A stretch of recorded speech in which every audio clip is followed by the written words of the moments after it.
Hello, di ba na-vlog na ako kanina? Para may nakalimutan kasi ako share.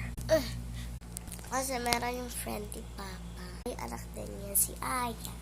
So, nainggit ako sa saan yun? Sa sasakyan niya. So, para if-fedal mo lang siya, igagalaw mo yung gagalaw ko na ng mabilis. Tapos, nagpabili ako. Ngayon, unboxing ko na, sorry.